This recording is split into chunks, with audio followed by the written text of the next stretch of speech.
Elohim is the only eternal creator, is the eternal God.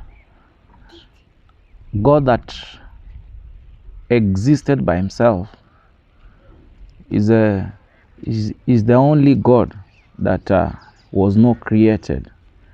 And anything, he is the only one that existed before everything.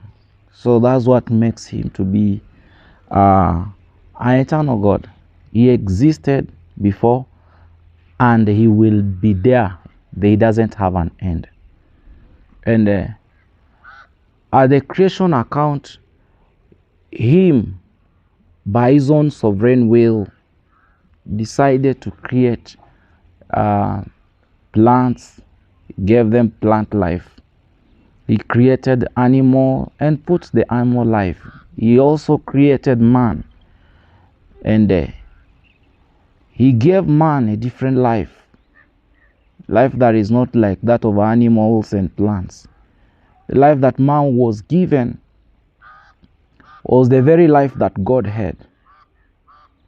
Genesis 1, and let us create man in our own image and likeness. So God molded man and made him to have the quality of life that he himself has.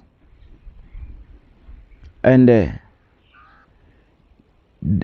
you find that God is eternal. He does not have the beginning. He does not have the ending. But he created man and gave man the quality of the life that he has. So that made man to be everlasting entity, everlasting being. So the life that man carries is an everlasting life. So he has the life that has a beginning. There is a time when it was conceived. There is a time this life was created. But having the same nature, having the same quality of life that God has, that cannot have an end.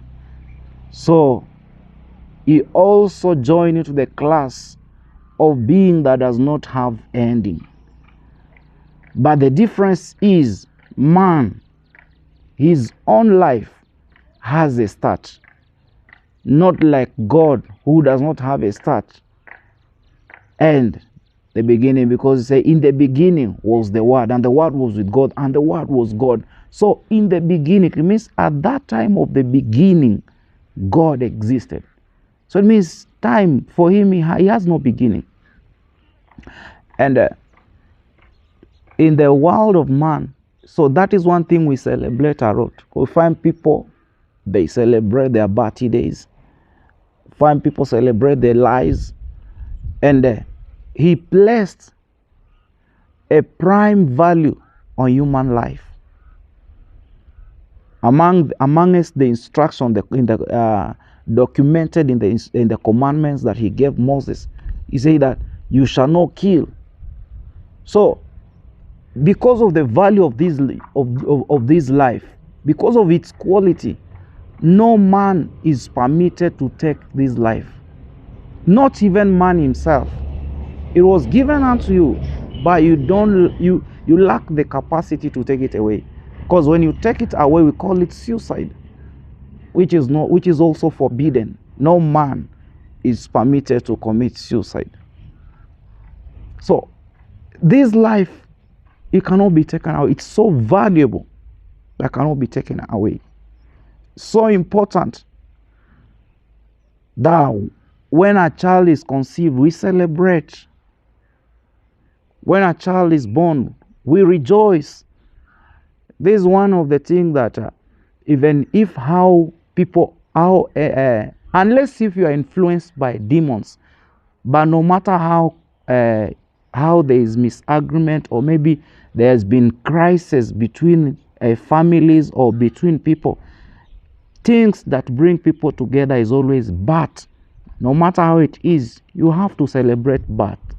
No matter how it is, when somebody is dead, we must go and console each other, because at death, it reminds mankind God did not intend man to die. By any time that life is lost in the natural death, we find that sorrow grieve the soul of man. Sorrow grieve the souls of the loved one for losing a friend, for losing a sister, or losing a brother. That lovely life that has gone out of time. So it always leaves a pain in our hearts. That's how valuable the life of mankind is. And as important as life is, there are some who know little about life. If not, they know nothing about it. Find that there are people who are merely existing and not living. The fact that you're on the face of the earth, the fact that you are breathing air, the fact that you are moving around and busy with the activity doing, doesn't really mean that you are living. You may be merely existing, because there is a great difference between living and existing. There are people who are living and there are people who are existing. How do you know if you are living or you are merely existing? Are people that are living, they spend the rest of their lives fulfilling or executing the main reason why they were created, or the purpose that is ascribed to their name. So every day of their lives, every second, every minute, every hour is countable to them when they are spending it restraining themselves on the path that they came here on earth to achieve and fulfill.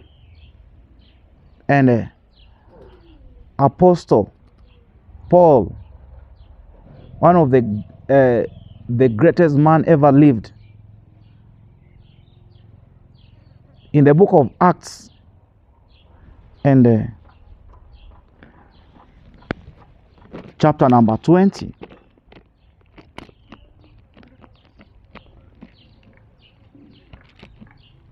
and verse number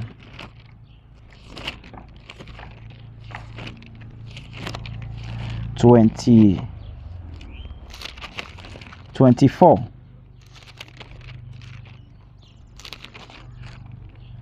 Acts chapter number 20 and verse 24. It says,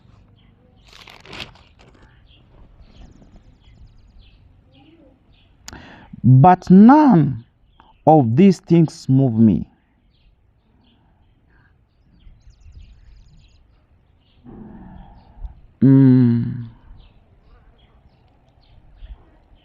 nor do I count my life dear to me, so that I may finish my race with joy, and the ministry which I received from the Lord Jesus, to testify to the gospel of the grace of God."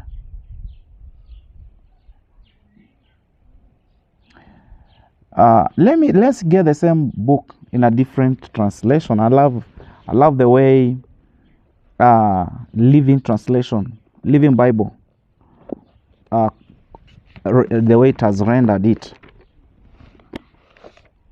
Living Bible, Acts of Apostle,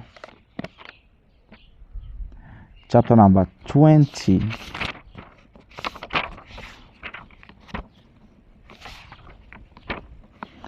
And verse number 24. He say, but life is not worth nothing. Sorry, I'll take it again. But life is worth nothing unless I use it for doing the work assigned me by the Lord Jesus. The work of telling others the good news about God's mighty kindness and love. Unless you are busy on the face of the earth doing that which the work assigned unto you, it means you have not yet begun living. You have not yet begun living. Let's take another refer in the Old Testament from the book of Ecclesiastes. Those are the writings of Solomon, the son of David.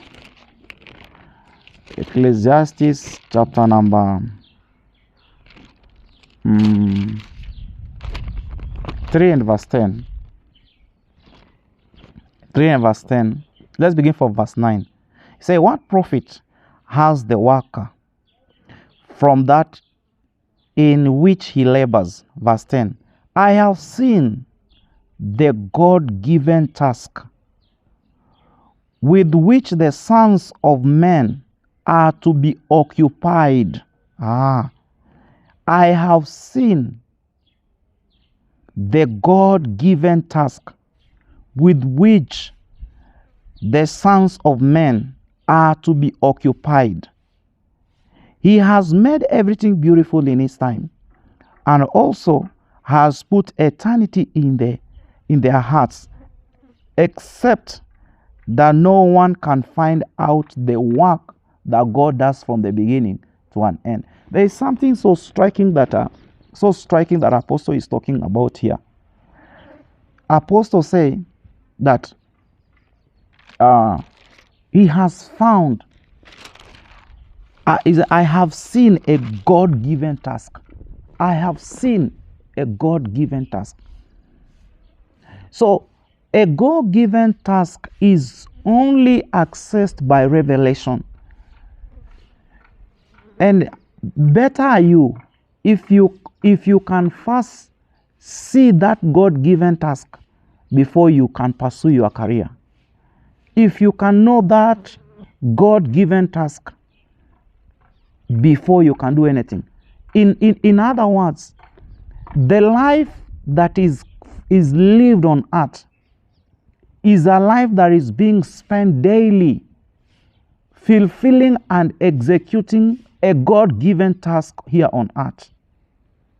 There are people that their God-given task is establishing a church or a ministry. So as long as they are still breathing, as long as there is breath in their nostril daily, as long as there is energy in their bones, as long as they are still moving around, their purpose, their intention and motives are always concentrated towards seeing that the God-given task is being actualized. And not just actualized anyhow, but is being actualized faithfully in accordance to the instruction, accordance to how they saw. See, no one can tell you your God-given task, as I've always said.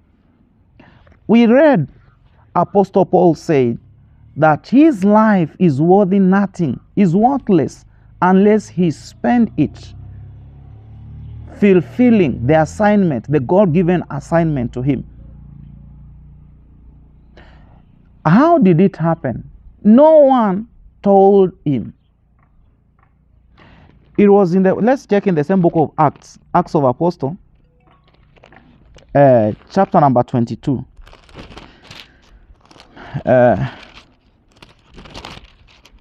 Sorry, let's get from chapter number 25.